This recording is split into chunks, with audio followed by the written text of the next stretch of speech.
leader, this is the MTN 530 News. I'm Brandon Warren, and coming up, we'll talk about upcoming water restrictions in the city of Billings. I'm Andrea Lutz. We have the latest on a fire over the weekend and how businesses are trying to move forward. But first, the search for an inmate who overpowered guards at the Park County Detention Center in Livingston, stole the keys to a minivan, and is now on the loose. Good evening, everyone. Thanks for joining us tonight. I'm Russ Riesinger. Tonight, officers from 4 counties are on the lookout for that escapee who they consider armed and dangerous. MTN's Cody Boyer finds out how this could happen and what to be on the lookout for. It's a situation that started here at the Park County Detention Center on July 24th when deputies say they arrested Jordan Earl Lindy on drug paraphernalia and drug intent to distribute charges. But it didn't end here. The sheriff's office then brought Lindy here to the hospital for a checkup on a health condition. It was here that the sheriff says Lindy overpowered the deputy, took his handgun and keys, and got away. Should be considered to be armed and dangerous. We don't know that he is in the area right now. We feel like he's probably not. However, that being said, we don't know that for sure. Jordan Earl Lindy. Park County Sheriff Brad Bickler says he's now the suspect at the center of a 3-county manhunt. It does make you take a look at what could you do better or what can we do better to make where it doesn't happen at all. The sheriff says once at the hospital, Lindy turned on the officer, taking his handgun and keys to the detention center van, then took off, heading towards Interstate 90 and up Highway 89 north. The van was recovered. We did recover his jail uniform shirt, so he may not be wearing or will not be wearing the jail uniform shirt, so highly likely he's in a civilian attire at this point. He was being medically evaluated for an issue that we felt like could potentially be life-threatening for him. Even though he's an inmate, we absolutely have to ensure the inmate's safety. A part of a renewed conversation now at the department after an incident like this. What can be done to prevent something like it from happening again? From my standpoint as the sheriff, I like to think that our policies are very well written and our practices are done well, and for the most part they really are. But then you have something like this that happens, and it dictates policy. You just have to go back and look at that and say, okay, these are some things that we're going to have to change because of this one particular incident. The sheriff says his deputy fortunately only suffered minor injuries. He's with his family today, shook up, but doing well. And for now, the sheriff says law enforcement is relying on the photo, the description of the 2000 gold Chrysler Town & Country minivan that he stole after leaving the detention center van, and tips from the community that could make all the difference. By having all of those eyes and all of those ears out and listening, that's a huge part of what we do. We'll catch our man. We'll find him.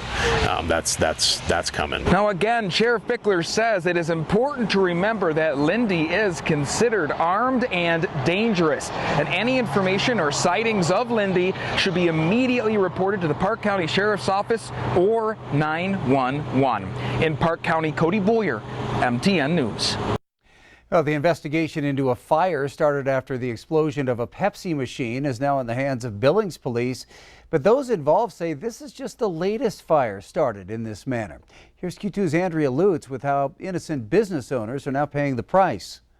A criminal investigation is underway after businesses here on Grand Avenue were set on fire over the weekend. So while police are trying to figure out who's responsible, one of these businesses is still trying to stay open. When fire swept through these businesses early Sunday morning, wedding dresses, bride's dresses. It did so much more than just ignite. We've got a lot of bridesmaids dresses, all of these. This set is for next weekend. Here at Alterations and More, seamstress Deb Ferguson shows us the impact the fire had on their business. Yeah, these are my Letterman's coats I have to have cleaned. Now these precious garments, soiled in smoke, will have to be cleaned. The fire started sometime before 3 in the morning. Ferguson got the call. I couldn't wrap my head around it. The Billings Fire Department says it was a pop machine sitting out front that exploded. And they didn't get specific until later after they cleaned it up, but they said someone had blown it up maliciously. But it is a different story at the bike shop, where Scott Barber says they were left unscathed. We ended up being very, very lucky because we moved out We started moving out last November and got fully out in January. All of it moved just yards away, except for their signs. Fortunately or unfortunately, we just left the sign up there. He believes the fire could be a signal for other businesses to hone in on. Pretty strange timing that it happens, around town at a couple other places.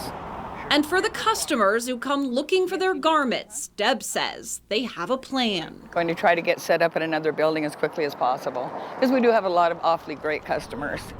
In Billings, Andrea Lutz, MTN News. Well, the bike shop's former location since the 1980s suffered quite a bit of burn damage, while alterations in more saw heavy smoke damage, all resulting in some $50,000 in damages. The new owners of the Lazy KT Motel in Billings have their sights set on demolition. Tonight, the Billings City Council will hear a proposal that seeks to demolish the building, which had been the site of numerous crimes with the use of TIF district money. Q2's Mitch Lakey joins us now with more. The new owners of the Lazy KT Motel in Billings are starting to take steps to demolish the structure.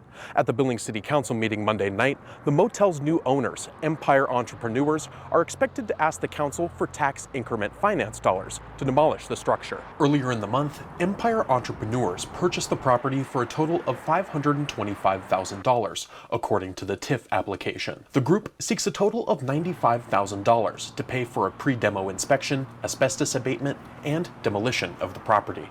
The property, located at 1403 First Avenue North, was the source of 338 calls for emergency responders over the past 2 years.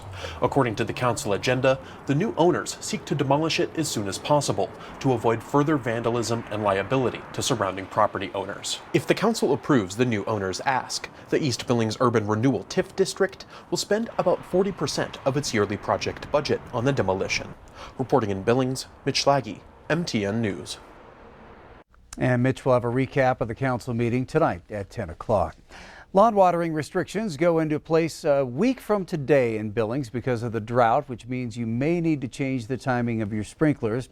Q2's Brandon Warren has more tonight.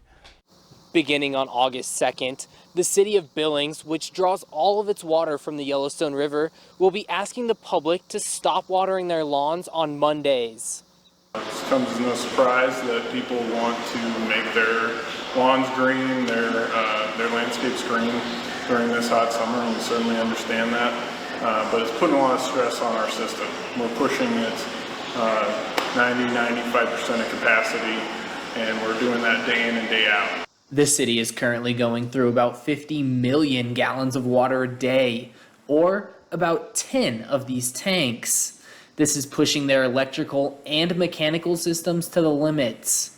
Asking city residents to not water their lawns on Mondays will help give these systems a break and give their reservoirs time to refill properly. As you go throughout the week, those reservoir levels will drop. Basically, we can get a fill in those reservoirs when there's not irrigation and sprinkling going on, but then when there is, they're dropping, and we're not catching up. The city hopes that the public will help them in this, and one Billings resident who has already stopped watering his lawn on Mondays and Tuesdays thinks that it shouldn't be a difficult task. Well, I don't think that they need to impact us all that much if we all just do our part. I think that it's somewhat inconvenient that we have to adjust our sprinkler schedules, but I also don't think that that's a very high price to pay to help Billings keep water flow.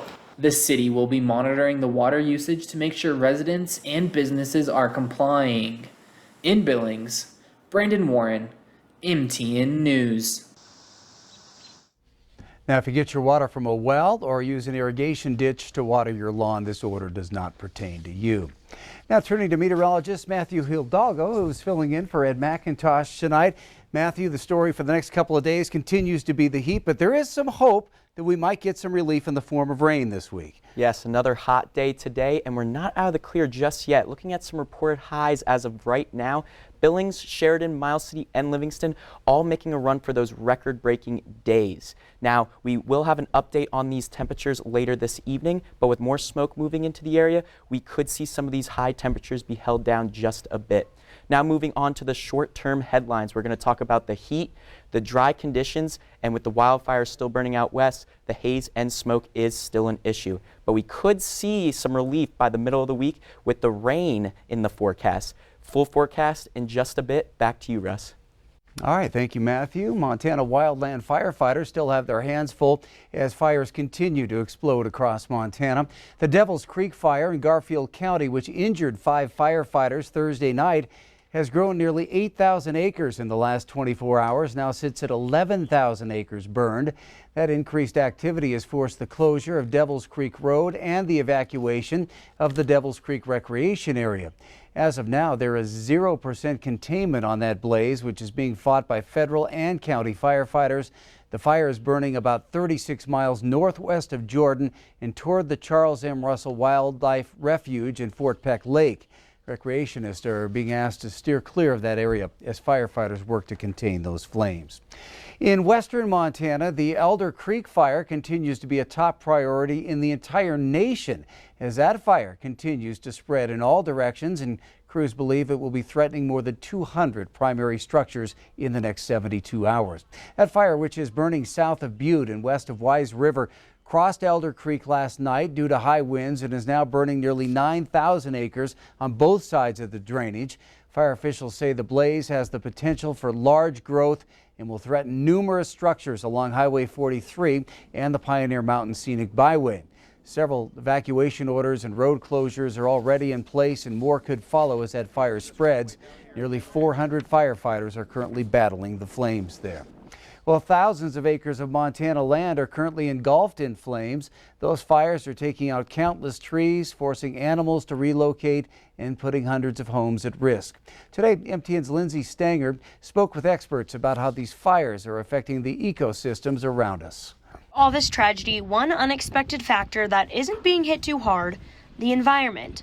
Montana is a fire-adapted ecosystem, so whether you're living on the east side in the grassland or on the west side in heavy timber, all those areas would have burned pretty frequently, or would have burned at some point with wildfire on a pretty periodic basis. Fire season is a frustration for many Montana residents, but fire here is actually just as helpful as it is harmful. It has a lot of positive benefits, so nutrient cycling is one. So if an area burns, it actually releases some of the nutrients from dead plant material and the soil, so that's available for the live plants that continue. Having a fire-adapted ecosystem in the land of consistent wildfires is usually an asset. The problem is we excluded fire for a really long time, and so now fire, it has changed the way the ecosystems will both react to and then recover from wildfire on a larger scale. Years ago, Montana created a system to help contain fires as much as possible. It was called the 10 by 10. This was an operation that gave the goal to have fires out by 10 a.m. If that wasn't attainable, they would shoot for 10 a.m. the next morning. We were really good at it. We put out a lot of fires, but again, these are fire-adapted ecosystems, so over time that's caught up with us. The sight of a mountainside on fire is without a doubt a scary sight, but it may not be as harmful as you think. Because every ecosystem in Montana would have had fire in the past, they are all adapted in some way, and then it's just a matter of how. You can talk about the grass, which when fire burns at a low severity there, essentially it's like mowing the lawn. You know, you're just removing that top layer, the part above ground, but that root material remains. And so it comes back, it's had that pulse of nutrients, it can come back very easily. You could walk through that the next year, and if anything, it would look better. Up next on tonight's MTN 530 News here on Q2, we go helmet to helmet at the Big Sky Conference Media Day to see where the Cats and Grizz stack up in the preseason poll.